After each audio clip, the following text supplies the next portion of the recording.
আপনারা যে যেখান থেকে আমার এই ভিডিওটা দেখছেন বা দেখবেন, আশা করি সবাই যার চোখের সামনে পড়বে সবাই সাবস্ক্রাইব করে দিবেন, সাবস্ক্রাইব করে দিয়ে এই চ্যানেলের পাশে থাকবেন। এবং যদি ভিডিও ভালো লাগে তাহলে অবশ্যই কমেন্ট বক্সে জানাবেন। আপনাদের কাছে আমার একটা অনুরোধ থাকবে যে আপনারা আমার এই চ্যানেলটাকে সাবস্ক্রাইব না করে কেউ যাবেন না প্লিজ। তুই বেটা না বয়ে রইছস, আমার বেটা বাজার করতে আনা ঘরের মধ্যে। হ্যাঁ, আমার কিছু টাকা পয়সা দে।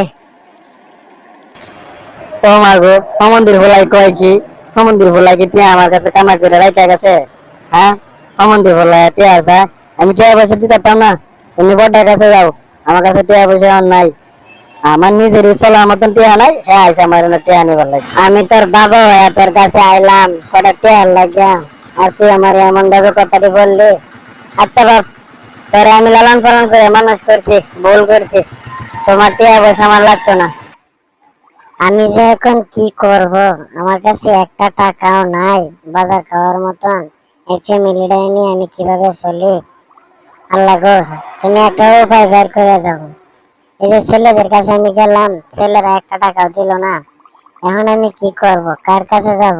আচ্ছা দেখি পাশের বাড়ি আমার বাইস্তার কাছে যায় কি কয়। আসসালামু আলাইকুম চাচা, কেমন আছেন? বাড়ি সবাই ভালো আছে তো? হ্যাঁ বাবা, সবাই ভালো আছেন।